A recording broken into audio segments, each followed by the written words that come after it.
اکبرالدین اویسی اور مسیح اللہ خان کا دورہ انیس الغربہ۔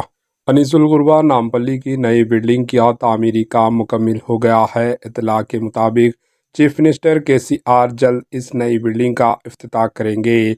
مجلس کے اسمبلی فلور لیڈر جناب اکبرالدین اویسی، صدر نشین وقف بورڈ تلنگانہ محمد مسیح اللہ خان، سیکریٹری اخلاقیاتی بہبود سید عمر جلیل، اخلاقیاتی بہبود AK خان، CEO وقف بورڈ خواجہ معین الدین نے انیس الغربہ کی نو تعمیر شدہ عمارت کا معائنہ کیا۔ حکومت کی جانب سے یتیم طلباء کے لیے یہ عمارت تعمیر کی گئی ہے۔ Bureau report AHN news.